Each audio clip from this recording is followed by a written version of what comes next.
Bom dia, pessoal. Bom dia. Primeiro eu quero fazer um agradecimento aqui à OMI, à OMI Experience. 2 agradecimentos ao Marcelo. Primeiro pelo convite e segundo por ter me colocado depois do coffee break, que sempre faz aquela ajuda, tá certo? Vamos tentar conversar aqui um pouco e eu sei que a visão que a maioria das pessoas tem sobre o jurídico ou sobre o advogado é sempre aquele cara chato que impede a gente de fazer qualquer coisa ou então salva a nossa vida até. Então, o que eu vou tentar mostrar para vocês aqui, muita gente já viu, mas verificar quais podem ser algumas das consequências e alguns cuidados que a gente tem que tomar em utilizando algumas ferramentas, como ferramentas de cloud, que já foram expostas aqui, e outras ferramentas que a gente utiliza principalmente no home office, que é uma tendência que não tem volta. Então, a gente, até mesmo nós no escritório, nós hoje obrigamos a todos os nossos advogados a uma vez por semana trabalharem de casa. E a gente faz isso não por questão só de espaço, até por acomodação, porque é a tendência. A gente quer que eles se acostumem a poder trabalhar de casa ou de qualquer lugar que eles estiverem. Para mim é muito bom, eu sou do Ceará. Perguntaram aqui qual time que você torce em São Paulo, eu falei Ceará. Então eu estou imune a qualquer piada, qualquer coisa e posso fazer. Para mim é muito bom poder pegar um dia na sexta-feira, ir para Fortaleza, ir para a praia, tomar água de coco e trabalhar ao mesmo tempo e desempenhar tudo com a mesma efetividade, independente da distância de onde eu estiver. Mas vamos conversar um pouco aqui sobre algumas situações. Acho que... Não sei se tem que aqui clicar. Se vocês lembram um pouco disso aqui. Você precisa de uma Casio Digital Diary, que oferece lista de telefones e endereços para 3.000 números. Eu cheguei a usar uma Casio dessa aqui. No seu computador. Expert em eficiência. Casio Digital Diary. Cara, eu tive uma dessa. Eu tive... Eu, apesar da cara de novinho, eu também tive uma dessa aí também. Eu lembro quando eu ganhei uma dessa aqui, eu todo empolgado, só que eu tinha um HP também, né? Era só da Casio, que abria. Mas o que a gente vê hoje, essa mudança, o Marcelo estava sendo entrevistado aqui no intervalo, e aí foi feita a pergunta para ele, essa nova era digital. Não é uma nova era digital. Por exemplo, a gente às vezes pergunta para mim, pô, que legal, você trabalha com área de direito eletrônico, direito digital, é uma área nova. Eu falei, não. Só o escritório, nós temos 17 anos atuando só com isso. Somos um escritório, é um escritório que trabalha especificamente com isso. Posso falar que 99% das nossas demandas são ligadas a direito e tecnologia, direito eletrônico, direito digital, independente da nomenclatura que se dá. E a gente está há 17 anos, fazer 18 agora, trabalhando só com isso. A internet comercial do Brasil tem um pouco mais tempo do que isso. E as tecnologias. Só que as tecnologias de cloud, as tecnologias de virtualização que a gente utiliza estão se massificando agora. Então a gente vê algumas mudanças de paradigmas aqui, como essa que nós temos no slide, e algumas das imagens que a gente pode verificar aqui, algo que acontece muito comigo aqui, é pegar, estar no aeroporto e trabalhando. Eu costumo dizer que um dos locais onde eu trabalho melhor é dentro do avião. Porque você não tem e-mail, você não tem telefone, você não tem as pessoas lhe interrompendo. Mas mesmo assim, quando chega no momento, enquanto você não está conectado, no momento que você se conecta, tem todos esses aspectos que permitem essa efetividade, essa que a gente chama de ubiquidade. A possibilidade de estar em qualquer lugar, trabalhando da mesma forma, desempenhando as mesmas atividades, inclusive na Praia do Futuro, lá em Fortaleza, para quem conhece, tomando velho coco gelado ali. Algumas frases, alguns comentários que dificilmente nós escutaríamos hoje, como por exemplo, não há qualquer razão para um indivíduo ter um computador em casa, dito em 77, vírus de computadores são uma lenda urbana, eu fecharia e devolveria o dinheiro aos investidores, referentes a Dell, o pessoal da Apple se referindo a Apple, justamente. E estou fazendo esse sistema operacional gratuito, apenas um hobby, não será grande profissional como GNU, Linus Torvalds. E a gente tem aqui o pessoal da Microsoft mais cedo falando sobre justamente algumas ferramentas de cloud, alguns produtos que inclusive utilizam o que nosso amigo Linus Torvalds começou a fazer em 91. Também, poucos anos depois, eu comecei também a utilizar Linux e também era algo muito interessante. Aqui apenas alguns números que mostra a quantidade de informações que trafegam na internet por dia e por minuto. Eu podia muito bem botar um gráfico aqui atualizado, é possível ter na internet. O que nós temos hoje é mais de 3 bilhões de pessoas conectadas à internet diariamente, produzindo informações, uma quantidade de informações absurda. Para você ter ideia, a quantidade de informação produzida dobra a cada 2 anos. Em um ano, eu produzo mais informação do que toda a história da humanidade. Quando a gente vai falar essa quantidade de informação, a gente vê principalmente que elas são produzidas por pessoas como nós. Elas são produzidas das mais diferentes formas. São pessoas que entram em serviços como Facebook, são pessoas que entram em serviços como YouTube e são nós que estamos aqui como profissionais trabalhando e produzindo conteúdo e produzindo material e na maioria das vezes estamos carregando-os em dispositivos pessoais. Uma pesquisa recente feita pela FEComércio mostrou que 54% das pessoas utilizam dispositivos pessoais, aquele velho bom que a gente vai falar um pouco, Bring Your Own Device, como ferramenta de trabalho. A gente não está falando aqui de um dispositivo que foi fornecido pela empresa para executar suas atividades. Não, é o seu celular, é o seu tablet, é o seu computador, que você está em algum lugar. Enquanto a gente estava tendo as outras atividades aqui, no intervalo, eu estava ali também trabalhando um pouco, respondendo e-mail, fazendo tudo. Não só respondendo e-mail. E-mail é uma atividade do passado, vamos falar assim, apesar da quantidade de e-mails que a gente recebe. A maioria das comunicações não se dá por e-mail. Uma outra pesquisa informou que desses 54% de pessoas que utilizam essas ferramentas pessoais para o trabalho, 35% informou que carregam informações do trabalho, informações confidenciais dentro dos seus aparelhos pessoais. Essa pesquisa feita foi em agosto do ano passado. E aí eu faço a pergunta aqui, quem não tem WhatsApp? Levanta a mão. Temos uma pessoa aqui.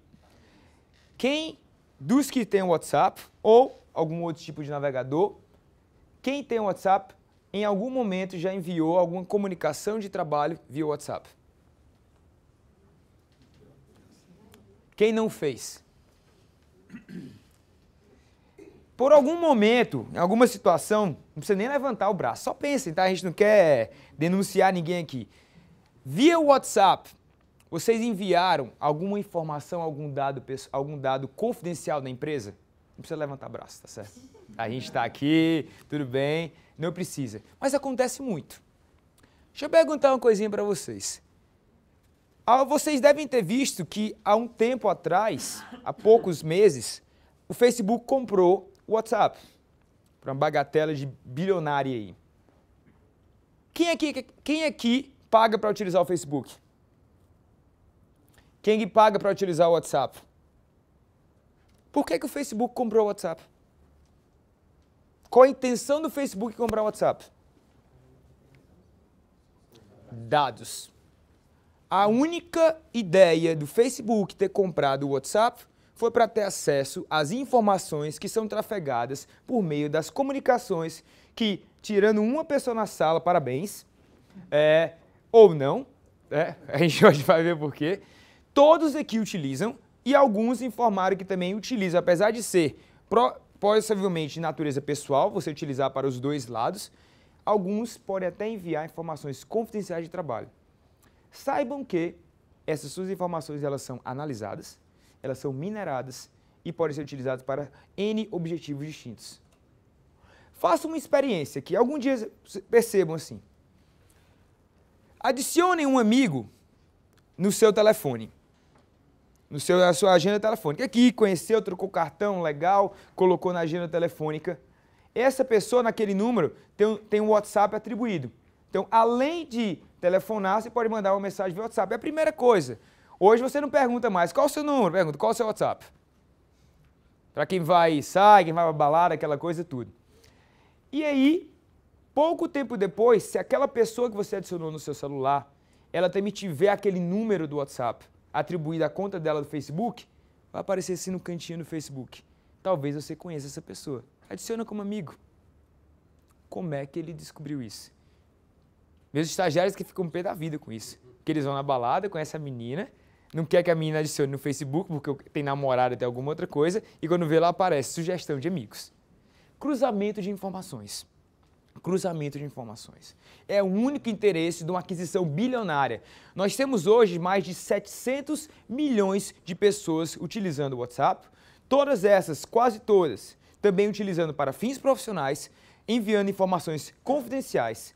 Se 700 milhões de pessoas têm os dados analisados a toda hora, cruzadas informações para uma empresa que tem também mais 1,3 bilhão de pessoas, que é o Facebook, e, de alguma maneira, monetiza isso. Facebook é uma empresa bilionária, as empresas mais valiosas do mundo. E é assim que ele ganha dinheiro. E eles podem estar ganhando dinheiro com as nossas informações confidenciais, que a gente trafega voluntariamente. Para quem viu a notícia ontem que saiu que foi uma ordem judicial determinando a remoção do WhatsApp, fiquem calmos, tá? A gente já está sendo resolvido. Está sendo resolvido. Mas vamos aqui. E aí nós temos o Bring Your Own Device. Essa ideia de trazer a sua própria ferramenta, trazer o seu próprio dispositivo e também utilizar como ferramenta de trabalho. E como a gente viu aqui, é uma maneira eficientíssima de trabalhar. Efetividade, a gente está falando de ubiquidade, efetividade. Também é um pouco de... Ele também nos obriga a estar trabalhando a todo momento, a toda hora. Mas tudo bem, a gente está em São Paulo, a gente escolheu esse tipo de vida. Só que, se a gente não tomar os cuidados adequados, ele pode ser também um risco. Algumas situações que a gente enfrentou aqui. Os números são alastrantes, que mostram a quantidade de pessoas que utilizam ferramentas e dispositivos pessoais como meio de trabalho. E olha aqui que interessante aqui, ó. E-mail corporativo. Acho que quase todos nós que utilizamos nossos próprios dispositivos como para meio de trabalho, nós temos pelo menos o nosso e-mail corporativo. 53% afirmam que nós temos que trafegam dados de clientes nesses dispositivos pessoais. Só deixar claro, o que eu estou falando aqui são dispositivos pessoais, não dispositivos corporativos. Há uma diferença entre usar um dispositivo pessoal como ferramenta de trabalho e utilizar um dispositivo corporativo que você pode eventualmente utilizar para fins pessoais.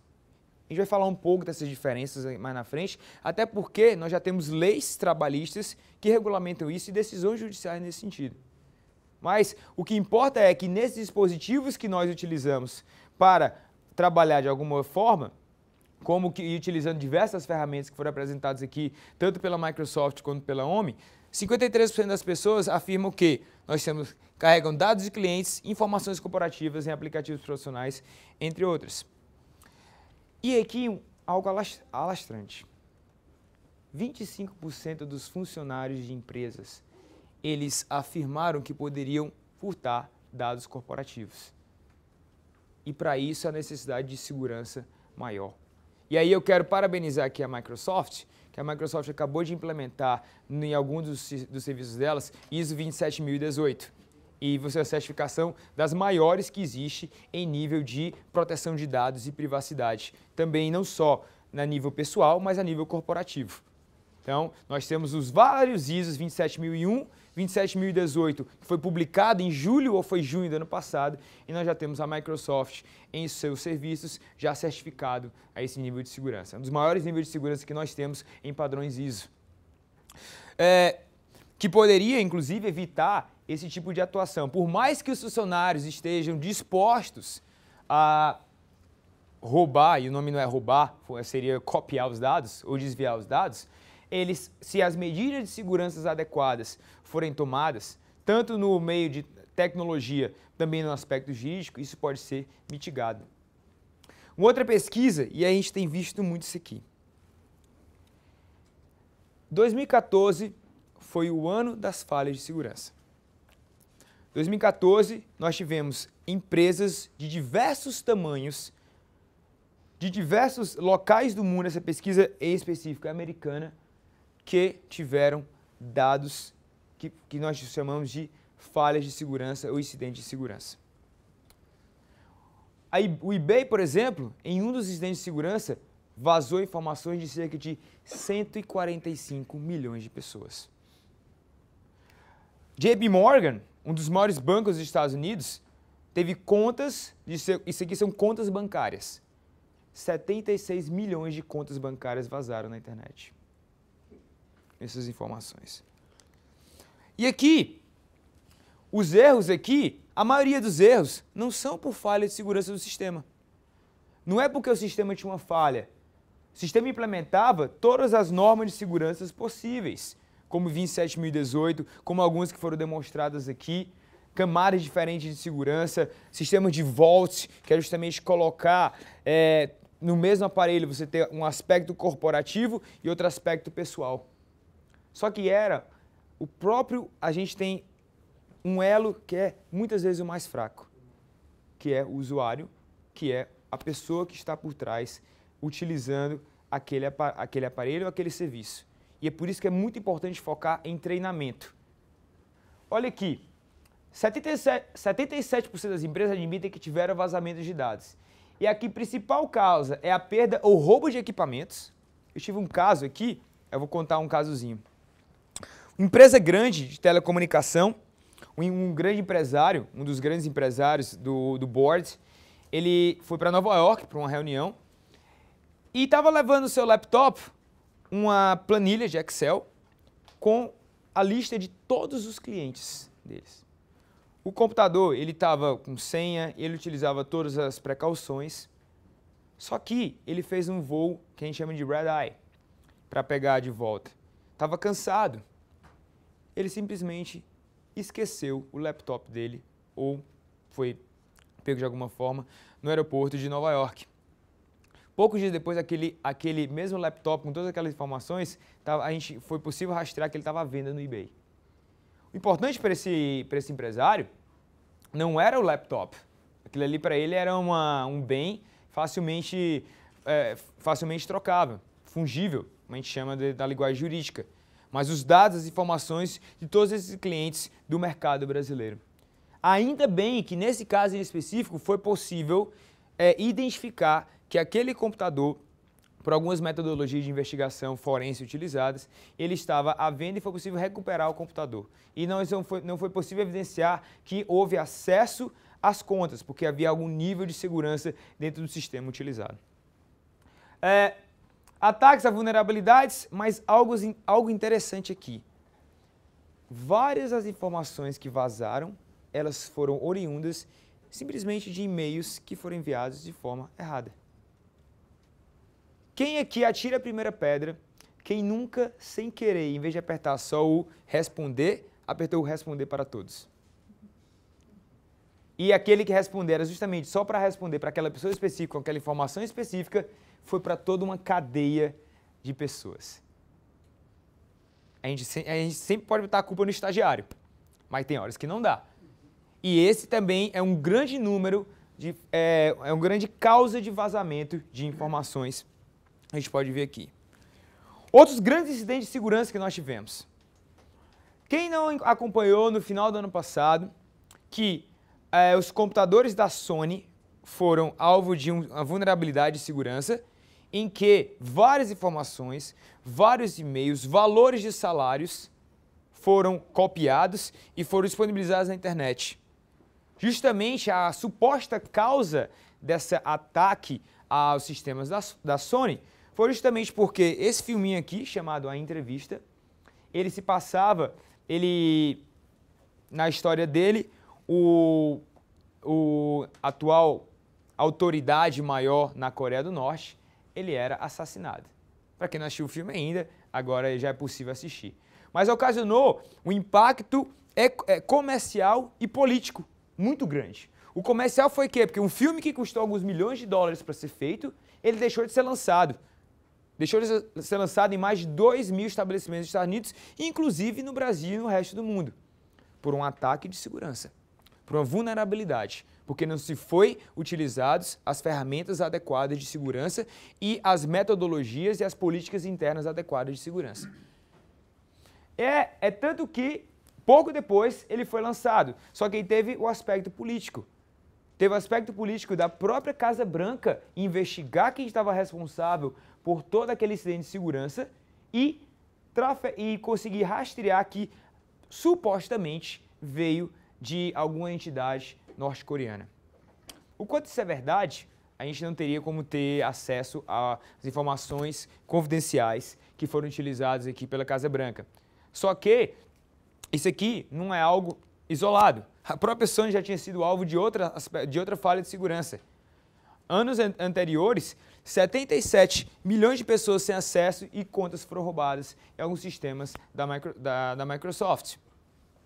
Justamente porque não utilizaram, novamente, implementações de segurança. Isso aqui, pessoal, são aspectos triviais. Às vezes é uma senha, por exemplo, nós tivemos um caso de um banco inglês em que a senha, acredita ou não, do gerente era 1, 2, 3, 4, 5, 6. E por isso, existe alguma coisa que a gente chama como ataque de força bruta, em que você vai testando senhas diferentes e conseguir ter acesso a contas bancárias e as informações do gerente.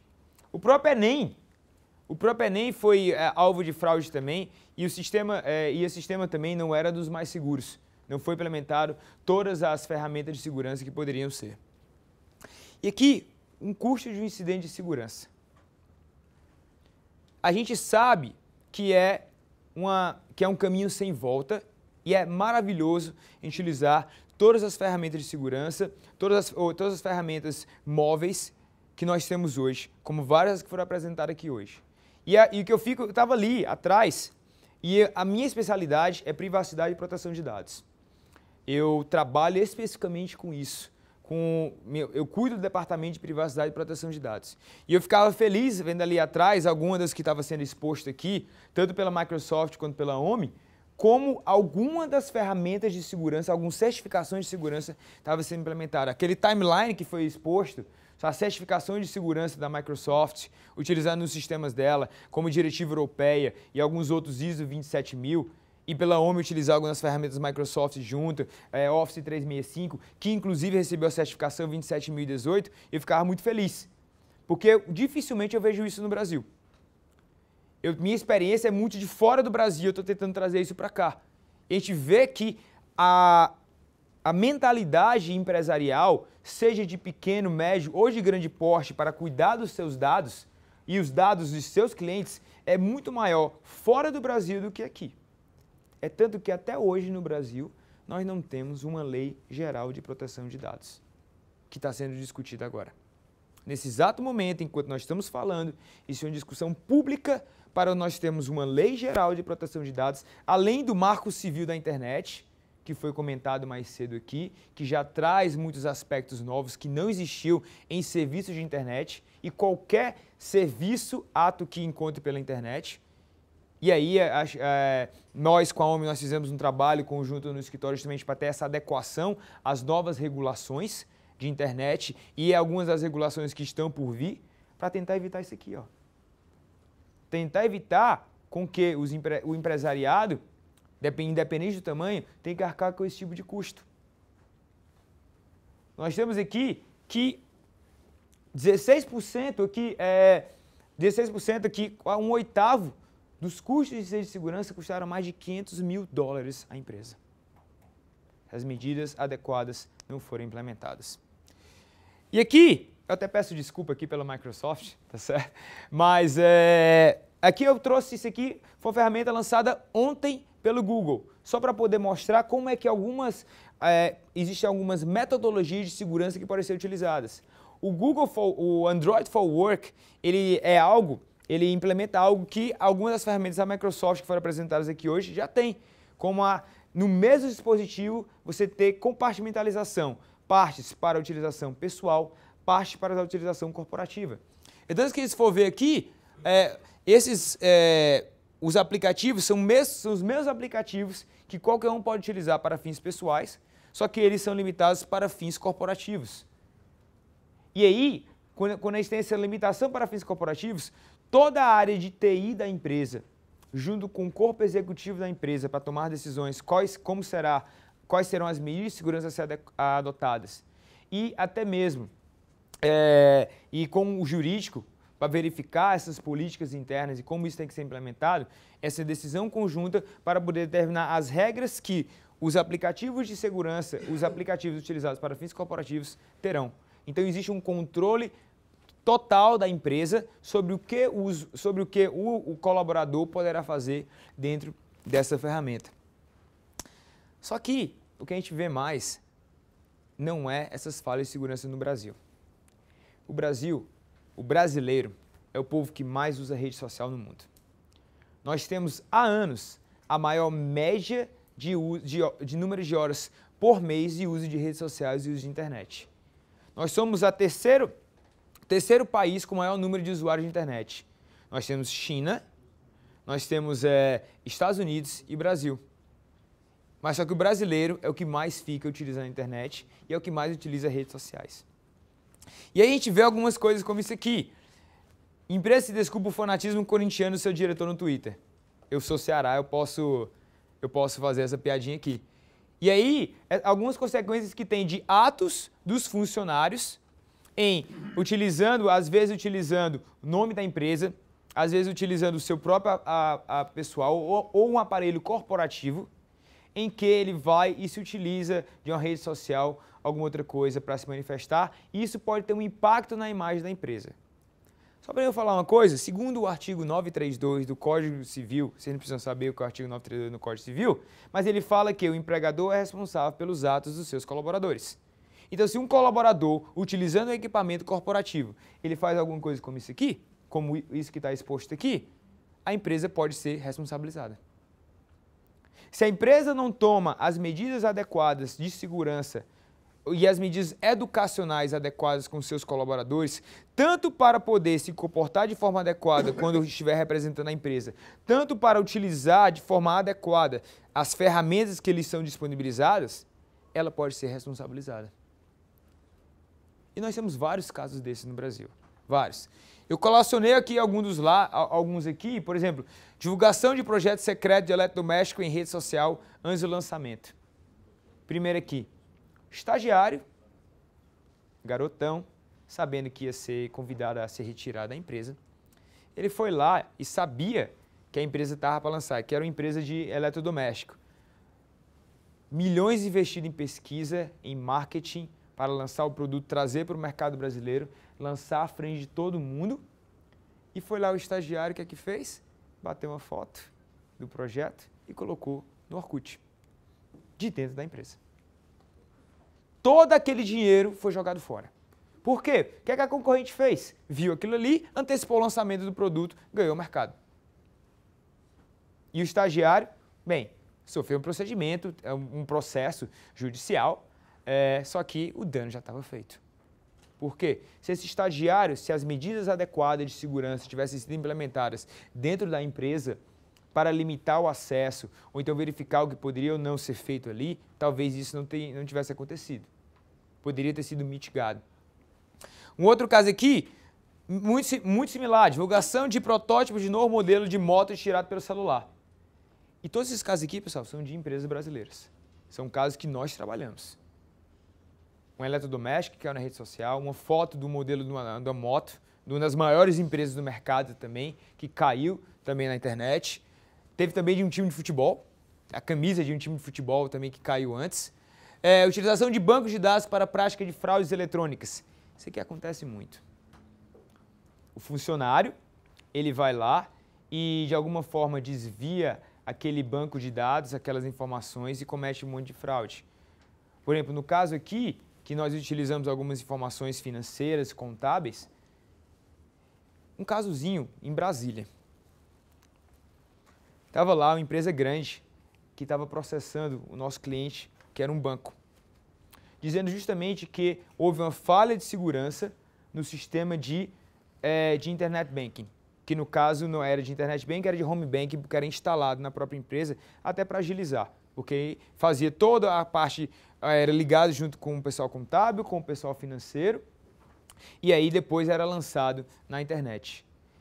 E aí, nosso cliente está sendo processado em R$2 milhões, porque disse que houve uma falha no sistema que permitiu o desvio dessa informação, o desvio dos valores, porque não havia uma conferência nas informações. O que foi feita toda a investigação e foi verificado que o sistema ele precisava de uma dupla autenticação. A parte administrativa, ela fazia toda a inserção das informações, toda a informação contábil, financeira, e depois tinha que passar por uma parte executiva, que todos tinham um token, aquele tokenzinho bonitinho, para poder fazer a autorização em o que a gente chama de dupla camada de autenticação, um outro nível de segurança. Só que o que é que o diretor fez? Ele deu os 2 tokens para a secretária. Então, a mesma pessoa que era responsável por colocar os dados finalmente, era a pessoa que autorizava. E eu vou contar um segredo para vocês, está gravando, mas não vou falar nomes. Um dos funcionários altos da empresa, ele tinha alguns problemas ligados a drogas. E aí, ele conversou com o pessoal do secretariado, os convenceu a... O que é que acontecia? Toda vez que estava lá na planilha, tinha o nome da empresa, só que tinha lá só que trocava o CNPJ ou o CNPF, ou o CPF, desculpa, e a conta bancária. Então, quando era feita aquela checagem, como foi feita aqui pelo Marcelo, que ele viu, opa, tem alguma coisa estranha aqui nesse valor do Vale Transporte. Ele verificava, não tem nada estranho, a empresa realmente está em empresa certa que tem que pagar. Eu conheço a empresa, conheço o nome da empresa. Eu sou bom com números, mas eu não decoro CNPJ e CPF de todas as pessoas, todas as empresas que o meu escritório tem que pagar. O que é que acontecia? Havia o desvio disso. Tudo por trás. Tudo isso foi feito da investigação. No final, não havia nenhuma falha de segurança. Nenhuma falha do sistema, porque o sistema seguia todas as regras do Banco Central, que determinava em nível de XML quais eram as conferências que precisavam ser feitas pelo sistema de home bank e de internet bank. A falha era da pessoa. Primeiro, por ter permitido a mesma pessoa fazer a dupla autorização, e o segundo caso, porque essa pessoa foi suscetível a ser influenciada por essa pessoa que eles estavam mancomunados para fazer o desvio do dinheiro. Um outro caso aqui, ó, um caso que aqui acontece muito, criação e divulgação de vídeo ofensivo contra um diretor e a marca de uma empresa no YouTube. Você não tem ideia do quanto isso acontece. E a gente fala assim, por isso que eu digo, a gente não gosta muito de advogado, né? Porque ou a gente dificulta o trabalho, ou vocês vêm com um problema e a gente tem que tentar pagar. E aí, acontece muito. Chega a empresa com a informação na internet, com um vídeo difamatório, um conteúdo difamatório contra a empresa, violando, ferindo a imagem da empresa, e o fogo tem que apagar. Deixa eu contar um segredinho outro para vocês aqui. Você ouviu falar de um tal de direito a esquecimento? Na mídia aparece um pouco aí, as pessoas têm direito a apagar suas informações na internet, se a informação for desatualizada, ou for errada, ou for falsa, alguma outra coisa. É mais difícil do que parece. A internet, ela não esquece. A internet, ela não esquece. Só nisso aqui, ó, por exemplo, aqui é uma cenazinha daquele filme A Rede Social, que conta a história da criação do Facebook. E foi um fato real, que o próprio Mark Zuckerberg, dono do Facebook, sabendo como é que funciona o Facebook, ele foi lá e colocou um comentário na rede social e foi dito aqui, ó, a internet não é escrita a lápis, é escrita a tinta, Mark. É muito difícil remover uma informação na internet. O que pode ser feito é o que a gente chama de ofuscamento, tornar o acesso mais complicado. Inteiramente remover a informação na internet, e se ela for uma informação, um vídeo, uma imagem que venha a causar um dano à imagem da empresa, o trabalho é complicado. É bem complicado. E se você tem esses funcionários que fazem isso aqui, ou como no caso aqui, que uma pessoa fez um mero comentário sobre a atuação de policiais e foi presa, que foi levada à delegacia porque foi considerado difamação, vai ser bem difícil lidar com essa situação aqui. E existem casos e mais casos. Obtenção indevida de currículos, 2 empresas de currículo, uma empresa estrangeira entrou no mercado brasileiro, nós já tínhamos uma grande empresa no Brasil trabalhando com currículos e ela conseguiu criar um sistema para poder copiar toda essa base de currículos dela. No final, levou uma multa ela foi penalizada em 22 milhões de reais. Mas tudo bem, foi feito todo um processo de investigação. Novamente, não havia falha de segurança, novamente foi falha humana.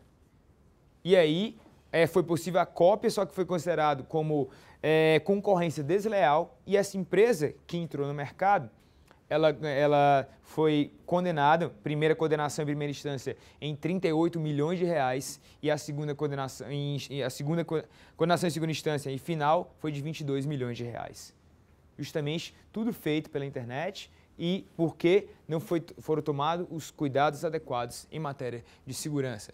Então, empregado de instituição financeira divulga em blog o balanço patrimonial da empresa.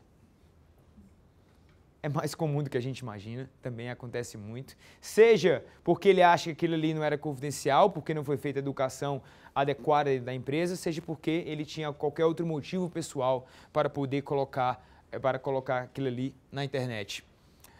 Aqui, ó, esse aqui é muito legal. Operador de máquina empilhadeira é flagrado no YouTube dando cavalo de pau com a máquina. Esse aqui é muito boa, tem um vídeo depois na internet para poder ver. E utilização do Dropbox para o desvio de informação. Quem aqui... Não vou perguntar isso, não. Não vou perguntar quem utiliza o Dropbox aqui no trabalho. Tá?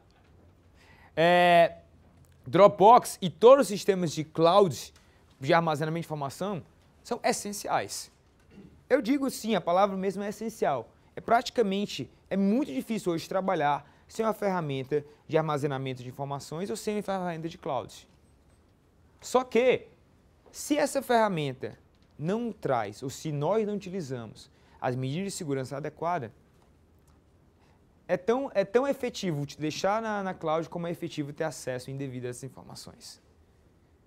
Então, nós temos a Microsoft apresentou diversas ferramentas aqui, como eu falei com o ISO 27018, a OMI também na ferramenta dela, com alguns níveis de segurança que eu posso falar porque a gente conhece o nível de segurança que foi implementado, que eu posso dizer para vocês que é bem maior que o do Dropbox, tá certo? Entre algumas outras soluções existentes aqui.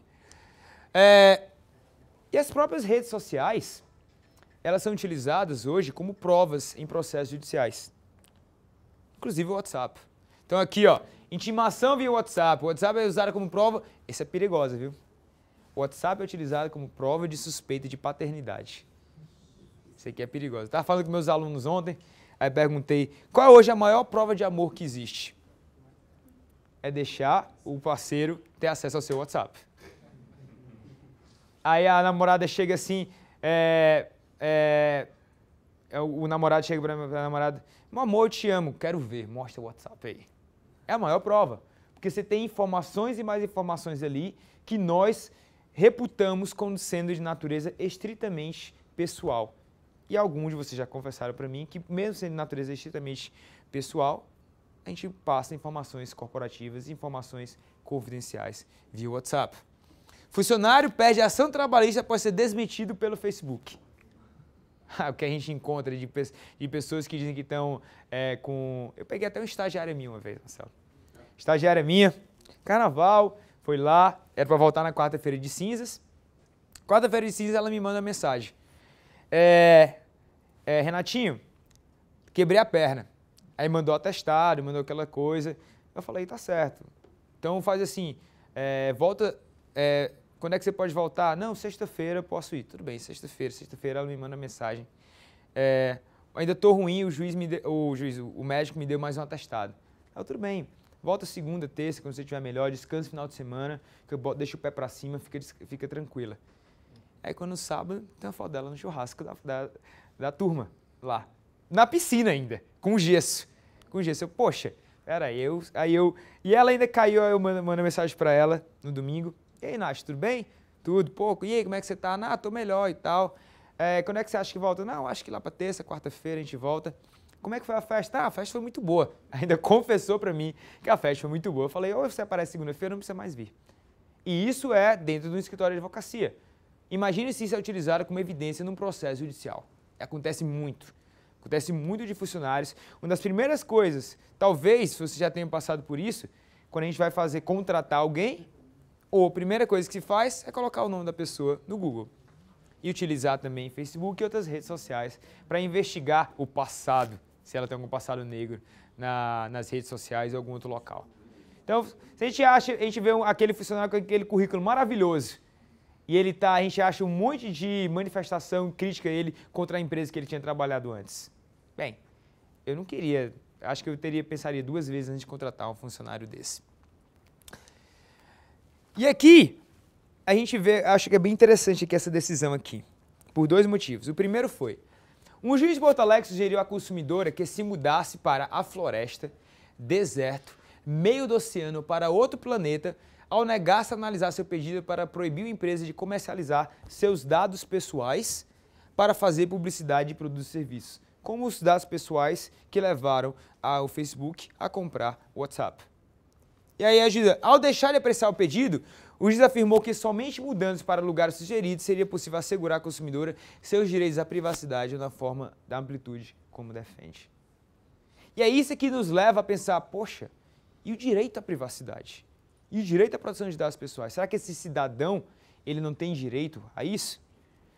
Será que na internet a gente não tem lei? Será que no serviço de internet a gente não tem lei para isso? Temos, e muita. Nós temos. Isso aqui são apenas alguns pequenos exemplos de leis que podem ser aplicadas. Isso aqui são exemplos que tratam diretamente de condutas praticadas nos meios eletrônicos através da internet. Isso aqui, nós temos inclusive a Lei 12.551 que trata sobre o teletrabalho, que trata sobre o home office, que determina algumas metodologias de trabalho de home office, alguns níveis de responsabilidade, níveis de disponibilidade, para verificar se é hora extra, se não é, se o fato de se eu mandar um e-mail às 8 horas da noite vai ser considerado hora extra ou não, entre outras características. Nós temos o Marco Civil, Lei 12.957, de 23 de abril de 2014, que também trata especificamente sobre a internet. Ela é a lei que regula o funcionamento da internet no Brasil. E quando eu falo de internet, é qualquer serviço, qualquer ato que processe qualquer tipo de dado através da internet. E eu falei para vocês que aquela decisão judicial era interessante por dois motivos. Primeiro, porque eu acho que a nossa gaúcha aqui, juiz de Porto Alegre, se sentiu ofendida, porque e meu direito à privacidade? Será que eu não tenho direito a pedir? E o segundo motivo que essa decisão é interessante é porque ela foi publicada no mesmo dia que o Marco Civil da Internet entrou em vigor. Exatamente no mesmo dia 23 de abril de 2014. E não é porque a lei que regula o funcionamento da internet no Brasil só entrou em vigor, ela foi publicada em 23 de abril de 2014 e entrou em vigor efetivamente em 23 de junho de 2014. Mas a Constituição já era plenamente aplicada, o Código Civil já era plenamente aplicado, o Código do Consumidor, CLT e todas as demais leis do Brasil. Não é porque, como a gente fala nas palavras do ministro Sepúlveda pertence, que o tipo de homicídio não fala justamente que tem que utilizar uma arma de fogo, ou porque uma arma de fogo não utiliza pólvora, que a gente tem que criar um novo tipo penal. Não é por isso. E aqui, que nós temos em discussão atualmente, como eu falei para vocês, além dessas regras já existentes, é o último ponto aqui. O anteprojeto de lei de proteção de dados pessoais. Ele está em debate público, existe uma versão, ele é um rascunho do projeto de lei, ele não é nenhum projeto de lei. E ele está aberto para qualquer pessoa ir lá e fazer um comentário. Ele trata especificamente sobre proteção de dados pessoais. E qual a diferença dele para outras leis? Como leis que tratam o sistema financeiro, como o Marco Civil, que também lidam com proteção de dados. As demais leis, elas são setoriais. O Marco Civil, ele trata sobre privacidade? Trata. Ele trata sobre proteção de dados pessoais? Trata, mas na internet. Se eu faço toda a contabilidade de um cliente no meu computador, no computador da empresa, mas aquilo ali de nenhuma maneira é colocado na internet, nem enviado por e-mail, nem colocado no sistema, o Marco Civil não se aplica. O Código de Defesa do Consumidor, ele fala em proteção de dados? Fala. Se eu não tenho uma relação de B2C, se eu tenho uma relação B2B, não se aplica o Código de Defesa do Consumidor. A diferença é que essa lei, ela é abrangente. Todo tipo de dado pessoal. E o que é que eu falo dado pessoal? Vai incluir dados financeiros, dados contábeis, que façam referência a qualquer pessoa, indivíduo. E aqui a gente está falando de indivíduo. Vai ser também regrado por essa lei aqui, que agora está em debate público. E que devido ao cenário político no qual o governo brasileiro se encontra agora, não internamente, mas até no plano internacional, ela pode receber uma celeridade maior do que uma lei normal até ser aprovada. E aqui, pessoal, só para a gente poder conversar um pouco, se for o caso, a gente mostra um funcionamento normal de uma demanda de investigação de qualquer tipo de ilícito praticado por meios eletrônicos. Desde a preservação da prova, e eu digo aqui que o mais importante é a preservação adequada das provas. Eu trabalho especificamente no escritório há 5 anos. E em 5 anos só teve um caso que a gente não conseguiu identificar quem foi o responsável. E foi, infelizmente, por uma questão operacional, não foi nem porque não era possível identificar, foi uma questão operacional. E tudo se deu através, principalmente, da preservação adequada das provas em meios eletrônicos. Existem N metodologias para a preservação adequada dessas provas, que se elas forem feitas de forma célere, de forma eficaz, o resto é mera consequência. Tá certo? Alguns livrinhos que tratam sobre a matéria, sobre o marketing civil na internet, inclusive sobre dados pessoais, para quem tiver interesse. E eu deixo aqui meu contato, pessoal, se tiver alguma pergunta, alguma outra coisa, a gente está disponível. Mas eu agradeço a vocês por ficarem aqui. Ainda bem que todo mundo já comeu, então ninguém está ainda com fome para o almoço, tá? Obrigado, pessoal.